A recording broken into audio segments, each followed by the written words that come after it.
근데 이제 다른 분들께서 준비하신 것과 다르게 저희 재난인문학 연구 사업단의 문학 파트를 맡고 계시는 선생님들이 여러 분 계시는데 저희 문학 파트에서 어떤 연구를 진행하고 있는가 이런 거에 대한 이야기를 해보도록 하겠습니다. 그래서 제목이 이제 재난문학 연구의 목적과 성과 이렇게 되겠습니다.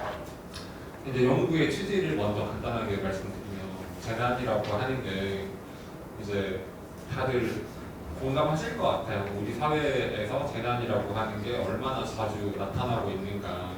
예, 무한참사, 가까운 예로는 이제 무한참사가 있었고 재난이라고 하는 게 굉장히 많이 나타나서 재난이라고 하는 관점에서 봤을 때에는 인간의 어떤 생이라고 하는 게 인류의 삶이라고 하는 게 재난과의 어떤 싸움 아닌가 이렇게도 이제 이야기할 수 있고 특히 현대사회로 갈수록 재난이라고 하는 게 단순히 자연재해뿐만 아니라 사회적인 어떤 문제, 기술적 결함, 그 다음에 인간의 어떤 사소한 실수 이런 것들로 인해서 이제 거대한 대형 참사로 이어지는 그런 잠재성을 유포하고 있는 사회다 이렇게 이제 말씀드릴 수 있는데 근데 재난은 항상 이제 우리가 구조와 수습의 대상 이렇게 이제 생각을 했었는데 그거를 재난이 이제 우리 사회에 미치고 있는 막대한 영향력을 생각을 했을 때 이걸 이제 인문학적으로 성찰을 한다면 어떨까 싶어가지고 저희 재난인문학 연구사업단이 출발을 하게 되었습니다. 그래서 재난이란 뭐냐 이렇게 이제 이야기를 하면 해남부에서는 이렇게 이야기를 해요. 국민의 생명, 신체, 자연과 국가에 피해를 주거나 줄 수 있는 것으로서 자연재난과 사회재난이 있다 이렇게 이야기를 하고 재난안전법에서는 재난은 국가 체제나 국민의 신체, 생명, 재산 등을 위협하는 것으로 피해를 주거나 피해를 줄 수 있는 잠재적인 위협 요소를 가리킨다 이렇게 이제 또 이야기를 하고 있습니다. 그러니까 이제 이걸 간단하게 요약을 하면 재난이라고 하는 거는 피해를 보호하는 사회 시스템이 제대로 작동하지 않을 때, 그러니까 우리가 피해를 봐야만 그걸 재난이라고 이야기를 하니까 피해를 보지 않으면 아무리 큰 태풍이 몰아닥쳐도 이제 재난은 아니잖아요. 그래서 그럴 때 발생하는 사건인데, 근데 재난이라고 하는 게 피해라고 하는 관점에서 봤을 때 이재용이 겪는 태풍의 피해하고 저희 여기 전라도에 있는 농민이 겪는 태풍의 피해하고는 정말 다르지 않습니까? 그래서 재난이라고 하는 것은 이렇게 선택적으로 약자한테 가해지는 측면이 크다 이런 말씀을 드릴 수 있겠습니다. 그래서 재난이라고 하는 것은 한편으로 생각해보면 약자의 피해다 이렇게도 이제 이야기할 수 있겠고요. 근데 이제 재난에 대해서 간단하게 말씀드렸고 재난문학과 연구의 목적에 대해서 말씀을 드리면 인간이라는 존재의 가치와 의미에 대해서 이제 질문을 던지는 게 인문학이고 이를 서사화하는 게 문학이라면 재난문학은 재난에 대응하는 인간의 형상과 재난 이유를 대응하는 인간의 형상을 그리는 작품이다 이렇게 이야기할 수가 있겠습니다. 그래서 재난 문학 연구의 목적은 문학이라고 하는 걸 통해서 이제 재난이 뭐지 이런 걸 탐구하는 목적도 있긴 하지만 여기에 이제 인간이 어떤 식으로 대응하는가, 그래서 인간과 국가가 어떤 관계를 맺고 인간과 사회가 어떤 관계를 맺고 또 인간이란 어떤 존재인가 이런 것들을 세부히 묻는 게 이제 재난인문학이다 이렇게 말씀드릴 수가 있겠습니다. 그래서 저는 이제 뭘 말씀을 드릴까 하다가 저희 연구 성과를 줄줄이 나열하는 건 별로 크게 의미가 없는 것 같아가지고 그냥 연구 방법을 주로 말씀을 드려야겠다 이렇게 생각을 했어요. 저희 그 문학 연구를 하는 데 있어서 어떤 게 중요한지 생각을 해보니까 그래서 연구 방법을 말씀드리려고 하는데 동아시아 이제 재난 기록의 유형이 되게 많아요. 그래가지고 편지도 있고 일기도 있고 문서도 있고 역사서도 있고 구술이나 뭐 진원문학, 신문방송 이런 것들도 굉장히 많은데 그런 것들을 분류 검토를 하면서 삼국 저희가 이제 동아시아 재난문학이거든요. 그래서 한국과 중국과 일본이 어떤 방식으로 재난이라고 하는 게 기록되어 있고 사람들은 어떻게 그걸 인식을 하고 있고 심성에 이제 어떤 변화를 불러일으켰는가 이런 것들에 따라서 사람들이 서로 재난에 대해서 어떤 생각을 가지고 있었는지에 대해서 연구를 해볼 수가 있겠습니다. 최근에 최근 같은 경우에는 일본에서 부흥문화론 이런 게 나와가지고 일본이 되게 재난의 나라잖아요. 재난의 나라인데 거기에서는 일본은 이제 재난을 통해서 오히려 부흥을 한 나라, 재난에 괴롭힘을 당한 나라가 아니었다. 이렇게 이제 이야기하는 책도 나오고 그랬습니다. 근데 이제 그 연구 방법이 이런 방식으로 기록을 연구해서 서로의 어떤 인식 변화, 인식의 차이 이런 걸 비교하는 것도 있지만 재난이라고 하는 것이 사실은 기록을 제대로 못하게 만드는 것이기도 하지 않습니까? 왜냐하면 재난이 터졌을 때 우리가 그 사태에 대해서 명확하게 이해할 수가 없고 그 사태에 대해서 명확한 정보를 전해드릴 수가 없고 그 다음에 재난을 기록하는 데 있어서 사회적 약자가 기록할 수 있는 것과 그 사회 체제를 지배하는 시스템 내지는 이제 지배 그 주류 이제 이런 쪽에서 기록하는 것이 굉장히 다르기 때문에 재난을 기록하는 데 있어서 여러 가지 어떤 이 불균형이 작동할 수가 있다. 그래서 이런 불균형에 대해서도 우리가 증상적으로 읽어보는 것이 하나의 어떤 연구 방법이다. 이렇게 말씀드릴 수 있겠습니다. 그 다음에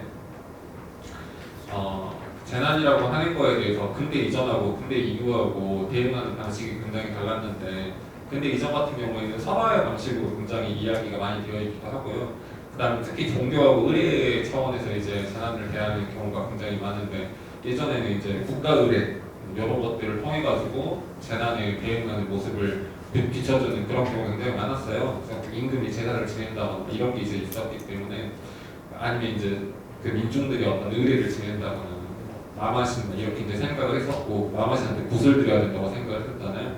그래서 이제 그런 방식으로 재난에 어떻게 대응하는가 정근대적인 방식을 우리가 연구의 본론으로 생각을 해볼 수가 있겠고 그 다음에 근대 이후 같은 경우에는 민족이나 국가나 민족 이런 것들의 문제가 굉장히 복잡하게 이제 얽혀있기 때문에 그런 차원에서 그런 문제들을 이제 신성이나 종교나 의례 이런 차원에서는 또 어떤 방식으로 연구를 하는가. 5.18 같은 것도 생각을 해보면은 그 예를 들어가지고 그 5.18 그러니까 해방 광주에 있었을 때 장례 절차를 계속해서 밟고 장례 절차와 동시에 이 자유발언 같은 걸 했지 않습니까? 그런 게 이제 하나의 일종의 의리라고 이야기를 할 수 있을 텐데 그런 것도 하나의 어떤 5.18이라고 하는 재난을 어떻게 대응하고 할 것인가에 대한 모습이라고 이야기를 해볼 수 있겠습니다. 그 다음에 질병 굉장히 중요하죠. 질병, 경제, 역사, 종교, 과학, 법률, 문화 뭐 이런 온갖 여러 가지 분야의 변화를 유발하는 그런 요인이기도 한데 그래서 질병으로 인한 위기 상황이 인간의 상상력과 심성을 어떻게 변화시키는가 특히 이제 우리나라 같은 경우에는 코로나 생각해보면 되게 쉬울 것 같아요. 전 세계적으로도 마찬가지이기도 하고 그런 집단 전염병이라고 하는 게 치사율이 굉장히 높은 집단 전염병이라고 하는 게 사람들의 어떤 심성이라든지 관계라든지 아니면 이제 가족 관계나 장래라든지 이런 사회 전반적인 것들을 어떤 방식으로 변화를 시켰는가 이런 일상 미시적 차원에 대해서 추적해보는 그런 연구 방법론이 하나 있을 수 있겠고요. 그 다음에 이런 것들을 이제 익숙하신 분도 있겠지만 미셸 포커라고 하는 사람이 생명관리 정치라고 하는 이름으로 이야기하기도 했는데요. 이런 생명관리 정치라고 하는 차원에서 인간의 어떤 안전 메커니즘, 사회 속에서 인간의 생명을 보호하기 위해서 안전 메커니즘이 어떤 방식으로 작동을 하는가 그리고 생명을 보호하는 것이 우선인가 우리의 삶이라고 하는 것을 어떤 방식으로 펼쳐나가는 것이 우선인가 이렇게 이제 이야기를 했을 때 우리나라 같은 경우에는 생명을 우선으로 했지 않습니까? 그래서 개인의 어떤 자율성이라든지 공선 추적이라든지 개인정보라든지 이런 것들에 대해서 다 이제 허가를 해줬었고 개인의 자율성 당연히 침해됐었고요.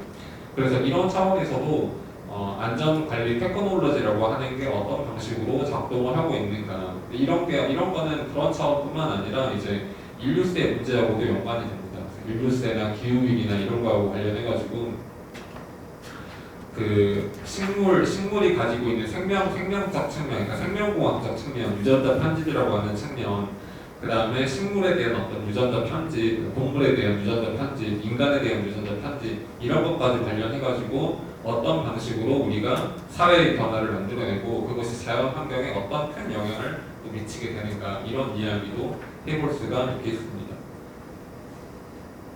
그 다음에 이제 재난이 한번 들이닥치게 되면은 사회에서 되게 파괴되기 마련이니까 이주 문제라고 하는 게 명확해질 수밖에 없는 건데 이주 문제가 굉장히 코로나 때도 전 세계적으로 심각했고 지금 우크라이나 전쟁 때도 굉장히 심각하지 않습니까? 그 다음에 이제 그 동남아시아의 필리핀이었던가 거기도 이제 굉장히 심각한 문제로 저는 이제 알고 있는데 그 레저가 있고 이제 이러니까 필리핀이 아니라 미얀마였네요. 네. 그런 문제가 굉장히 심각하니까 이주 문제가 굉장히 심각한 문제고 낙인의 문제, 재난으로 인해서 사람들이 이렇게 다른 데로 이주를 해가지고 낙인을 찍히는 그런 피해자의 경험, 그다음에 난민의 어떤 경험 이런 경험들에 대해서 우리가 연구를 해볼 수가 있겠고, 그다음에 그 사람들이 모여가지고 재난 이후에 어떤 공동체를 만들어내는가 여기에 대해서도 당연히 연구를 해볼 수가 있겠습니다. 그래서 치유의 공동체 아니면 이제 재난으로 인한 어떤 갈등의 공동체 이런 것들에 대해서 우리가 연구해볼 수 있는 하나의 방법이지 않을까, 내용이지 않을까 그런 생각을 해봅니다.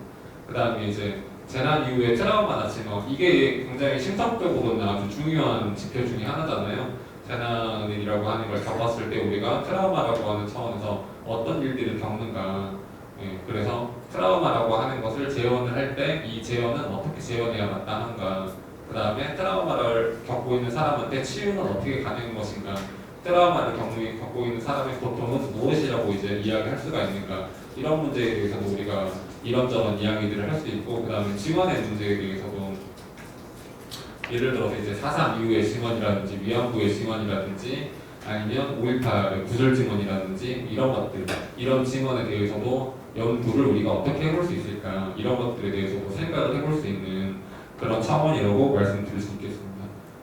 그런 것들에 대해서 이제 연구 방법론을 발명을 한다면 국가폭력이나 전쟁, 학살, 테러, 세월호 이런 것들에 대해서 이런 사건에 대한 접근 방법, 연구 접근 방법을 만들어낼 수가 있다, 이렇게 생각을 해볼 수 있겠습니다.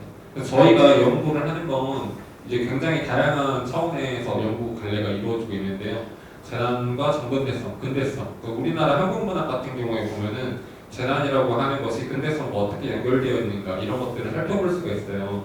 그래서 재난이라고 하는 게 단순하게 그냥 우리 사건, 사회에 일어닥치는 하나의 어떤 사건이다 이렇게 생각할 뿐만, 이렇게 생각에 그치는 것이 아니라 우리 한국의 근대성이라고 하는 것과 어떤 긴밀한 연관이 있는가 이렇게까지 생각을 해볼 수 있는 측면입니다. 그 다음에 재난을 통해서 일상생활의 권력적, 이데올로기적, 구조적 문제 같은 것들 드러나고요.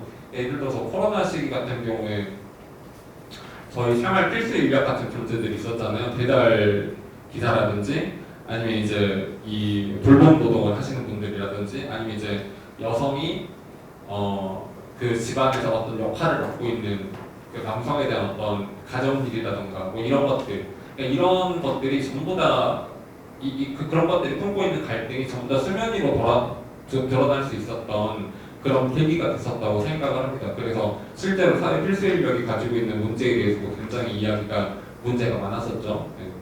그 배달 라이더 분들이라든지 그런 사람들, 그 다음에 그 요양보호사에 계시는 분들, 그런 분들이 사회 필수 인력임에도 불구하고 얼마나 많은 이 불합리한 처우를 받고 있는가, 불합리한 대우를 받고 있는가, 이런 거에 대한 이야기도 충분히 해볼 수가 있겠습니다. 그래서 재난이라고 하는 게 이런 일상생활의 권력적, 이데올로기적, 구조적 문제 같은 것들을 드러내는 그런 사건이 될 수도 있다, 이렇게 이야기해볼 수도 있고요. 그다음 증언과 책임의 문제 연구, 그다음 애도와 치유에 관한 연구, 그다음에 트라우마나 심성의 문제 연구, 종교 의례, 그다음에 이주 난민, 전염병, 공동체 이런 것들에 대한 연구를 하나의 어떤 갈래로 생각을 해가지고 연구를 해볼 수가 있는 게 아닌가 이렇게 이제 생각을 해볼 수 있고요. 마지막으로 이제 대표 연구 성과인데요. 많은 여러 개가 있는데 그냥 다 저는 이제 대표 연구 성과에 집중하기보다는 연구 방법과 내용에 대해서 집중을 했기 때문에 요거는 간단하게 써가지고 왔어요. 그래서 국가폭력을 연구하는 게 하나가 있고, 이제 언어의 빛이 있다면이라고 하는 게 할센병에 관한 연구서인데, 연구 서적인데, 요런 서적이 있고, 그 다음에 재난 경험의 경계와 확장이라고 해서 이제 지역에서 일본 대지진을 어떻게 바라볼 것인가 이런 연구가 있고, 그 다음에 치유 의례로서 트라우마라고 하는 것을 어떻게 극복할 수 있을 것인가, 어떻게 치료할 수 있을 것인가 이런 이야기, 그 다음에 항쟁 공동체, 임초도 공단에 나타난 항쟁 공동체라고 하는 게 어떻게 생겨나가지고 그런 군사적 침략이라고 하는 그런 재난을 어떻게 극복하려고 하는가 이런 이야기, 이런 것들을 대표 연구 성과라고 이야기할 수 있겠습니다. 그럼 저는 굉장히 짧게 했던 것 같은데 저는 여기서 마치겠습니다. 들어주셔서 감사합니다. 네, 감사합니다, 김주 선생님.